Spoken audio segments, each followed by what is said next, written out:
नमस्ते। आज के इस एक्सप्लेनर में हम एक ऐसी बेजोड़ संरचना के बारे में बात करने वाले हैं जो सच में समय और प्रकृति दोनों को खुली चुनौती देती है। हम बात कर रहे हैं केदारनाथ धाम की।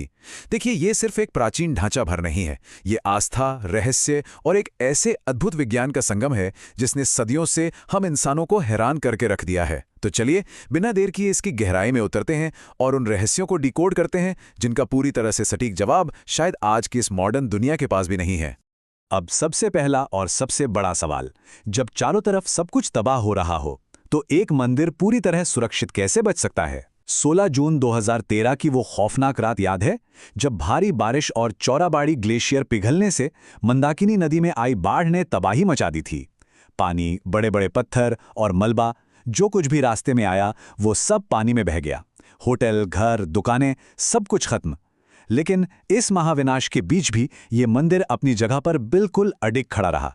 आखिर कैसे? 6000, ये महज कोई नंबर नहीं है। लगभग 6000 लोगों ने उस त्रासदी में अपनी जान गंवाई थी। लाखों लोग बेघर हो गए थे।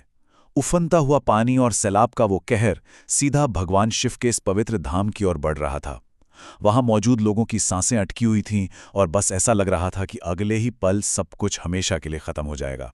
लेकिन ठीक उसी वक्त एक ऐसी घटना घटी जिस पर यकीन करना मुश्किल है। करीब 20 से 25 फीट लंबी और लगभग 1000 मीट्रिक टन वजनी एक विशाल चट्टान पानी के तेज बहाव के साथ बहती हुई आई और बिल्कुल चमत्कारिक तरीके से ये मंदिर के ठीक 50 फीट पीछे आकर रुक गई। इस अकेली चट्टान ने पानी के उस भयानक बहाव को 2 हिस्सों में चीरकर रख दिया, जिससे पानी मंदिर के दोनों किनारों से होकर निकल गया। उस समय मंदिर के अंदर करीब 300 लोगों ने शरण ली हुई थी और उन सभी की जान बच गई। आज हम सब इस चट्टान को भीमशिला के नाम से जानते हैं। अब देखिए, इस घटना को लेकर 2 बिल्कुल अलग अलग नजरिए हैं।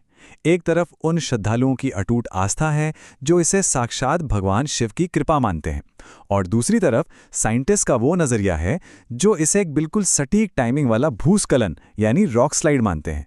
विज्ञान के हिसाब से वो भारी पत्थर बस पहाड़ से खिसककर पानी के साथ नीचे आ गया था।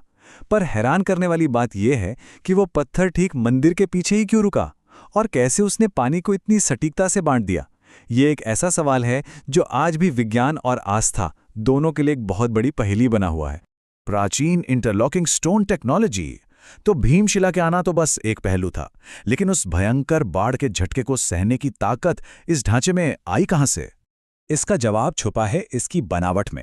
आज के समय में हम घर या कोई भी बिल्डिंग बनाने के लिए सीमेंट और गारे का इस्तेमाल करते हैं, लेकिन जरा सोचिए, हजारों साल पहले जब ऐसी कोई मॉडर्न टेक्नोलॉजी नहीं थी, तब इस मंदिर को सिर्फ भारी पत्थरों की मदद से इंटरलॉकिंग तकनीक का इस्तेमाल करके बनाया गया था। मतलब हमारे प्राचीन कारीगरों ने पत्थरों को इस तरह से तराशा कि वो बिना किसी सीमेंट या गारे के एक दूसरे के साथ बिल्कुल परफेक्ट तरीके से लॉक हो गए। बस यही वो कारण है जिसकी वजह से ये संरचना इतनी लचीली और मजबूत है। इसी वजह से ये भूकंप, भारी बर्फबारी और 2013 जैसी भयानक बाढ़ के झटके को भी बिना हिले डुले सह गई। और सच कहूं तो इस मंदिर के टिके रहने की कहानी बस यहीं खत्म नहीं होती। क्या आपको पता है कि 13वीं सदी से लेकर 17वीं सदी तक हमारी धरती पर एक लिटिल आइस एज यानी छोटा हिमयुग आया था? और ये बहुत ही चौंकाने वाला फैक्ट है कि इन पूरे 400 सालों तक केदारनाथ धाम पूरी तरह से बर्फ की एक बहुत मोटी परत के नीचे दबा रहा था। और जब साल 2000 में वैज्ञानिकों ने इसके कुछ टेस्ट किए तो नतीजे सच में होश उड़ाने वाले थे। Wadia institute of Himalayan geology के वैज्ञानिक डॉक्टर विजय जोशी और उनकी टीम ने इस पर काफ़ी रिसर्च की। उन्होंने ल्यूमिनेसेंस डेटिंग नाम की एक खास तकनीक का इस्तेमाल किया, जिससे यह साबित हो गया कि यह मंदिर वाकई 400 सालों तक बर्फ के अंदर दबा था। आज भी अगर आप ध्यान से देखें तो मंदिर की बाहरी दीवारों पर ग्लेशियर के खिसकने और बर्फ के उस भारी दबाव के निशान साफ नजर आते हैं। इतने भयंकर दबाव के बाद भी ये मंदिर सुरक्षित खड़ा है, जो फिर से उसी इंटरलॉकिंग इंजीनियरिंग का एक जीता जागता सबूत है। चलिए अब आगे बढ़ते हैं पौराणिक कथाओं और इसके इतिहास की तरफ। ये तो हम समझ गए कि मंदिर ने समय और प्रलय दोनों का डटकर सामना किया, लेकिन इसे आखिर बनाया किसने था? केदारनाथ के निर्माण की जो सबसे मशहूर कहानी है वो सीधे महाभारत से जुड़ती है। युद्ध खत्म होने के बाद अपने ही गोत्र के लोगों की हत्या के पाप से बचने के लिए पांडव भगवान शिव को ढूंढने निकल पड़े, पर शिवजी उनसे मिलना ही नहीं चाहते थे। इसलिए जब पांडव हिमालय पहुंचे तो उन्होंने एक बैल यानी नंदी का रूप ले लिया, लेकिन भीम ने उन्हें पहचान लिया जैसे ही शिवजी धरती के अंदर समाने लगे, भीम ने बैल की पीठ के ऊपरी हिस्से यानी कूबड़ को कस के पकड़ लिया। इस भक्ति को देखकर भगवान शिव प्रसन्न हुए और पांडवों को उनके पापों से मुक्त कर दिया। और ऐसा माना जाता है कि उसी वक्त पांडवों ने इस मंदिर का निर्माण करवाया था। अब भगवान शिव का वो बैल वाला रूप धरती के अलग अलग हिस्सों में कैसे प्रकट हुआ, बस यहीं से पंच केदार की उत्पत्ति की कहानी शुरू होती है। केदारनाथ में उनके कुबड़ की पूजा होती है, तुंगनाथ में उनकी भुजाएं, रुद्रनाथ में उनका मुख, मदमहेश्वर में नाभि और कल्पेश्वर में उनकी जटाएं प्रकट हुईं। और शायद यही वजह है कि केदारनाथ का जो ज्योतिर्लिंग है उसका आकार बाकी सभी शिवलिंगों से इतना अलग और अपने आप में बेहद खास है। इतिहास पर नजर डालें तो पता चलता है कि 8वीं सदी में आदि शंकराचार्य जी ने इस मंदिर का जीर्णोद्धार करवाया और इसे एक बहुत बड़े तीर्थ स्थल के रूप में दुनिया के सामने रखा। उन्होंने अपने जीवन के आखिरी दिन भी यहीं बिताए थे और उनकी समाधि आज भी मंदिर के ठीक पीछे मौजूद है। इसके साथ ही 11वीं शताब्दी के कुछ ऐतिहासिक शिलालेख ये भी बताते हैं कि मालवा के राजा भोज का भी इस मंदिर के निर्माण में बहुत बड़ा हाथ था। तो कुल मिलाकर ये धाम कई युगों और कई महान शासकों की आस्था का केंद्र रहा है। तो आइए अब 79 डिग्री अलाइनमेंट के उस रहस्य को समझते हैं। ये एक ऐसा भौगोलिक और वास्तुशिल्पीय चमत्कार है जो किसी को भी हैरत में डाल सकता है। अब ये देखिए, ये डेटा सच में दिमाग घुमा देने वाला है। एक तरफ उत्तर में हिमालय की चोटियों पर बसा केदारनाथ और दूसरी तरफ बिल्कुल दक्षिण में समुद्र के किनारे बसा रामेश्वरम। दोनों के बीच की दूरी करीब 2383 किलोमीटर है। लेकिन हैरान करने वाली बात क्या पता है? ये दोनों ज्योतिर्लिंग और इनके बीच मौजूद वो 5 शिव मंदिर जो पंच तत्वों को दर्शाते हैं, ये सातों मंदिर भौगोलिक रूप से बिल्कुल एक सीधी रेखा में स्थित है। जी हां, बिल्कुल 79 डिग्री ईस्ट यानी 79 डिग्री ईस्ट लॉन्गिट्यूड पर।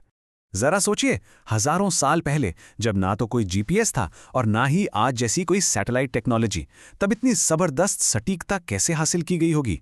प्रोफेसर डॉक्टर उपेंद्र भार्गव का ये कोट इसी बात पर जोर देता है। भले ही ये मंदिर अलग अलग समय पर बने हों, लेकिन ये सभी अक्षांश, देशांतर और वास्तु सिद्धांतों का पूरी तरह से पालन करते हैं। ये कोई मामूली इत्तेफाक तो बिल्कुल नहीं हो सकता।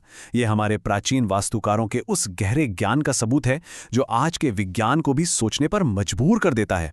सर्दियों के रहस्य और भविष्यवाणियां। इस अद्भुत ज्यामिति को समझने के बाद चलिए अब बात करते हैं केदारनाथ की उस रहस्यमय दुनिया की जो कड़कड़ाती सर्दियों के उन 6 महीनों में सामने आती है। यहाँ की परंपराओं में एक बहुत ही खूबसूरत सांस्कृतिक जुड़ाव देखने को मिलता है। केदारनाथ मंदिर की पूजा का तरीका बहुत ही अलग है। यहाँ के मुख्य पुजारियों को रावल कहा जाता है, जो दक्षिण भारत के कर्नाटक के वीराशैव जंगम समुदाय से आते हैं। जरा सोचिए, हिमालय की इतनी ऊंचाई पर स्थित इस उत्तर भारतीय मंदिर में सारे मुख्य अनुष्ठान सदियों से सिर्फ और सिर्फ कन्नड़ भाषा में किए जा रहे हैं। उत्तर और दक्षिण भारत को जोड़ने वाला ये पारंपरिक पुल अपने आप में कितनी कमाल की बात है ना। लेकिन असल रहस्य तो तब शुरू होता है जब सर्दियों में भारी बर्फबारी के कारण भाई दूज के बाद मंदिर के कपाट बंद कर दिए जाते हैं। भगवान की उत्सव डोली को नीचे ऊखी मठ लाया जाता है। कपाट बंद होने से ठीक पहले पुजारी अंदर सिर्फ एक तेल का दीपक जलाते हैं। पूरे 6 महीने तक कोई भी इंसान वहां नहीं जाता। लेकिन जब 6 महीने बाद वसंत में वापस कपाट खुलते हैं तो वो दीपक बिल्कुल वैसे ही जलता हुआ मिलता है। अब पौराणिक मान्यताओं की माने तो इन 6 महीनों में देवता और गंधर्व वहां आकर भगवान शिव की पूजा करते हैं। और वहीं विज्ञान के पास इस बात का कोई ठोस जवाब नहीं है कि आखिर एक दीपक बिना किसी इंसानी मदद के इतनी भयंकर ठंड में 6 महीने तक लगातार कैसे जल सकता है। और अब इस एक्सप्लेनर के आखिर में एक बहुत ही गहरी और सोचने पर मजबूर कर देने वाली प्राचीन भविष्यवाणी। पुराणों में ये कहा गया है कि एक दिन ऐसा आएगा जब केदारनाथ और बद्रीनाथ दोनों धाम लुप्त हो जाएंगे। मान्यता ये है कि जब नर और नारायण नाम के दोनों पर्वत आपस में मिल जाएंगे तो इन पवित्र जगहों का रास्ता हमेशा के लिए बंद हो जाएगा और तब भविष्य केदार नाम के एक बिल्कुल नए तीर्थस्थल का उदय होगा। क्या ये किसी भौगोलिक बदलाव का इशारा है या कोई पौराणिक नियति? भीमशिला का वो चमत्कार हो, 400 साल बर्फ में दबे रहने का सच हो, या फिर वो 79 डिग्री का अलाइनमेंट और 6 महीने तक जलने वाला रहस्यमयी दीपक।